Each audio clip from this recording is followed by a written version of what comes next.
Hi all, let's talk about Korean numbers or 숫자. There are two ways to express Korean numbers. Ang first is ang Sino or Sino-Korean numbers. Then ang second is native Korean numbers. So this is part 1 and we will talk about native Korean numbers. Before day ko mag-start, akong ibutang diri ang answer sa inyong assignment sa previous nga video. So, i-pause na ninyo and inyuhang i-check lang. So, mo ni siya ang native Korean numbers and ginayuse ni siya if we talk about time pero specific ra sa hour. So, sa minutes o sa seconds, lahi katong isa ka type. Pero sa native Korean numbers, hour ang ginagamit, then mugamit sa ani nga number if magisgot tag units or katong counting units mo ni siya, then age. Akong gitabunan ng other information para mag-focus sa numbers mismo. So, number 1 or ang 1 sa native Korean number, kay basa daw hana. Hana or hana. 2 is 둘. 둘 ha, 둘. Igahi ha kay una siya, so 둘. 3 is set. So, T ni siya ha, dili ni siya S ang ubos. 4 is net. Again, T ni siya, net. 5 is, basaha daw, 다섯. 다섯. T gyapon ne, then kani is combination of T and D but more on T. If gusto mo pronounce ani dasot, bahala mo. Basta kung pag-pronounce ani is 다섯. Kani number 6 is 여섯. 7, 일곱. 8, yodol. Kani ako masayop sad ko niyo usahay. Memorize ninyo ang spelling kay naay piup sa naay B ang spelling guys. Maski ako makalimot ko niyo usahay. So 8 is yodol. 9 is ahup. 10 is yor. So ang next ani di ba is 11. So ang pagbasa ra sa 11 is una ning 10, then hana. Plus 1, so your hana, your 둘, your set, and so on.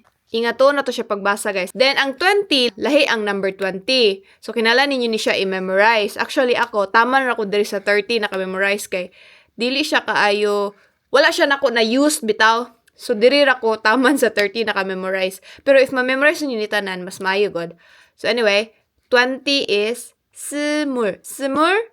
Then, ang next is 21. Same ra gihapon sa way aning 10 nga 20 plus 1. So, 스물하나.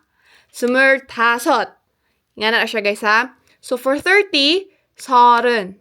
서른. So, if mahimo siyang 32, 서른둘. 서른일곱. Nga na siya. So, for 40 is, basaha daw, 마흔. 마흔.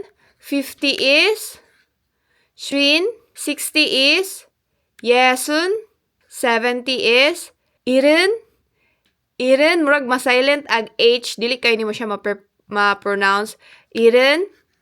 80 is, 여든. 90, ahın. Then, ang 100 is back, which is also same sa Sino nga Korean numbers. For sure, na-guess na ninyo ang pag-pronounce ani nga mga numbers kay mga brightman mo. So, we will talk about the counting units na pod. So, for counting units, like literal nga ka na mag-ihap bitaw mo sa Korea, if mag-ihap gani mo, lahi ang gamiton nga number. Dili pareha bitaw sa English nga 1, 2, 3, ratanan. Dire, if mag-ihap mo, like counting units, is mo ni siya ang gamiton kaning native Korean numbers.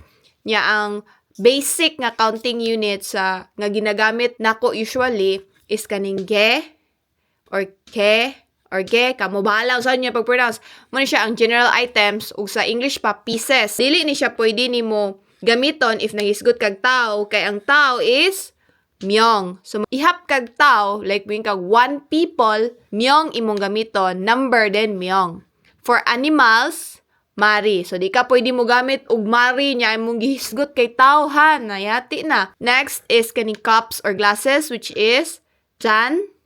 Then bottles, pyong. Then for R, shi. Actually, daghan pa kaayog counting units, guys. Pero kay, if ibutang na ko tanan, malibog naman mo. So, ako lang ibutang diri ang pinaka-basic o pinaka-gina-use na ko. Kay, technically, kani magud sila kaning cups o glasses kay if gamitan na nimong kay masabtan na manggupod siya.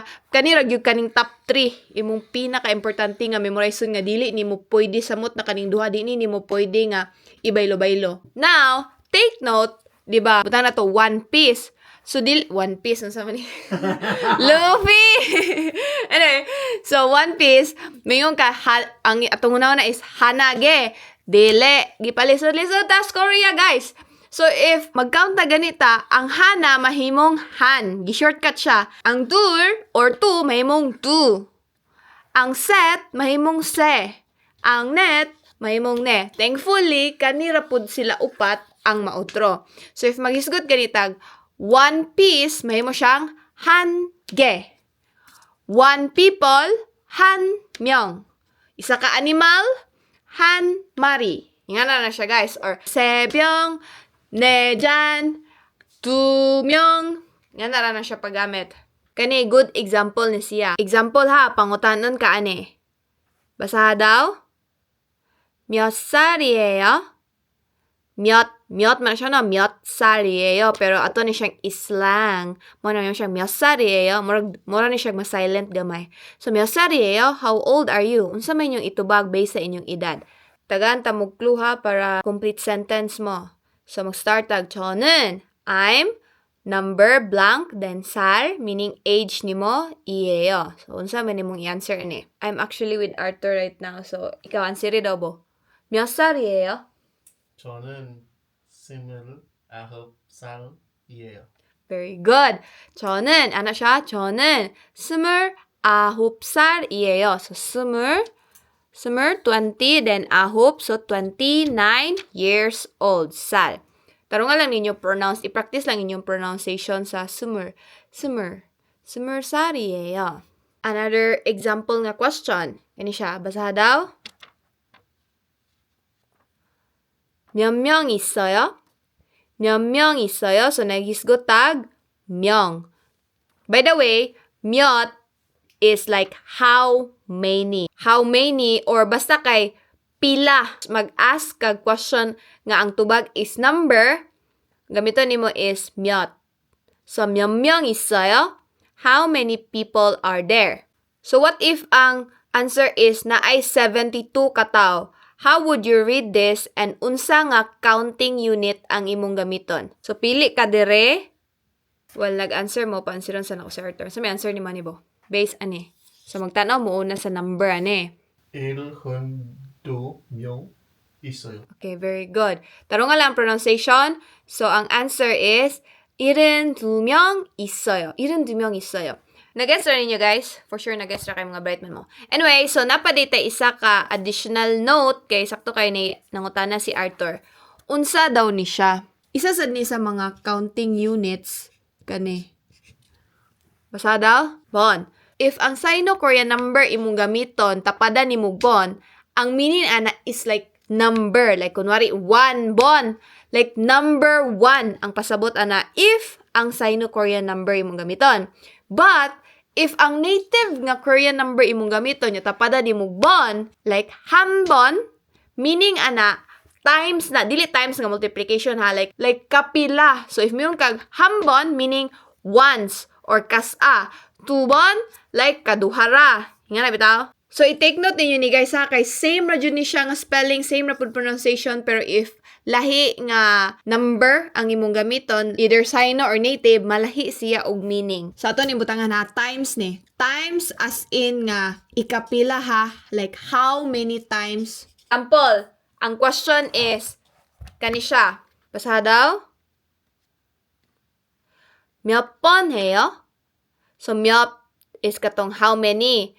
Then, pon is katong how many times niya. Heyo is duman. So, kapila ni mo buhaton. How many times would you do it? Or would I do it? So, if ang answer is kani, saan ni mo siya pagbasa? Saan ni mo siya pag-Korean? So, ang answer is may mong 4번 해요. So, 4 times ni mo siyang buhaton.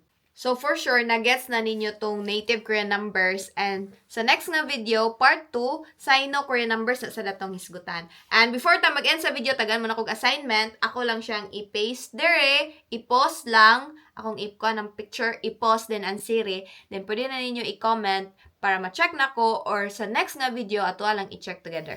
So, more to siya guys. Bye!